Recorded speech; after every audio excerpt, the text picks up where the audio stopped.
tejto cesty nikdy nezjedol. Pán premiér, prosím vás pekne, rok 25 je jubilejným rokom, 80 rokov od dňa víťazstva. Plánuje sa Slovensko zapojiť do medzinárodných podujatí pri príležitosti tohto dátumu? Potvrdzujete svoju cestu do Moskvy? Ako sa bude tento významný rok oslavovať slovenské? My budeme na Slovensku robiť rôzne podujatia, ako som už povedal, pri viacerých pamätníkoch alebo na viacerých cintorínoch. Ja napríklad sa chystám navštíviť v Michalovciach obrovský cintorín vojakov Červenej armády. Pôjdeme do Kalnej nad Hronom, kde si chceme pripomenúť veľké, predovšetkým tankové vojny. Máme ďalšie podujatia a potom 8. mája tu na Slovensku zorganizujeme celoštátne, celoslovenské oslavy konca druhej svetovej vojny. Ak mi to zdravie umožní, a verím, že mi to umožní, tak 9.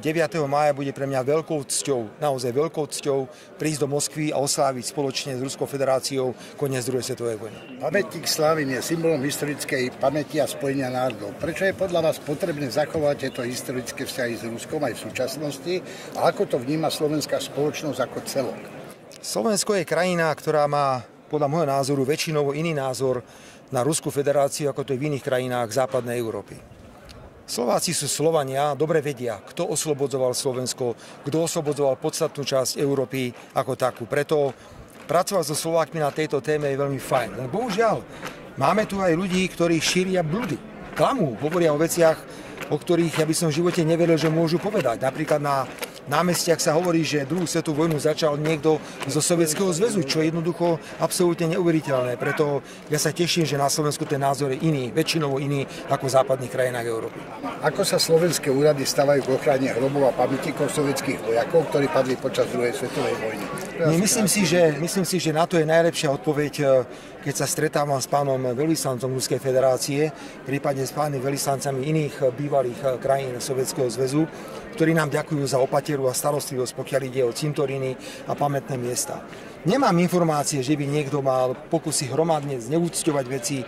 Nakoniec aj toto je miesto, je to tu nádherné miesto. Slavín je jednoducho neuveriteľný. Ja sa hrozne teším, že sem chodia večer zamilované páry. Jednoducho o tomto presne má byť, toto má byť o živote. Toto nemá byť o smrti, preto si myslím, že Slovensko je krajina, kde nevnímame nejaké hromadné útoky alebo ataky vo vzťahu k pamätníkom a pamätným miestam. Ako sa slovenské úrady stavajú k ochrane?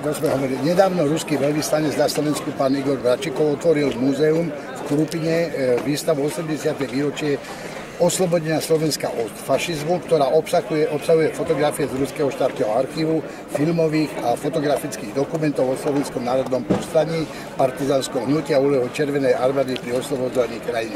Očakávajú sa nejaké ďalšie spoločné projekty Ruskej federácie a Slovenska venované 80. výročiu? Chcel by som pripomenúť, že prakticky pri každej ceste alebo pri každom stretnutí, ktoré mám s politikmi z Ruskej federácie, otváram tému kvalitných filmov, kvalitných dokumentov o druhej svetovej vojne.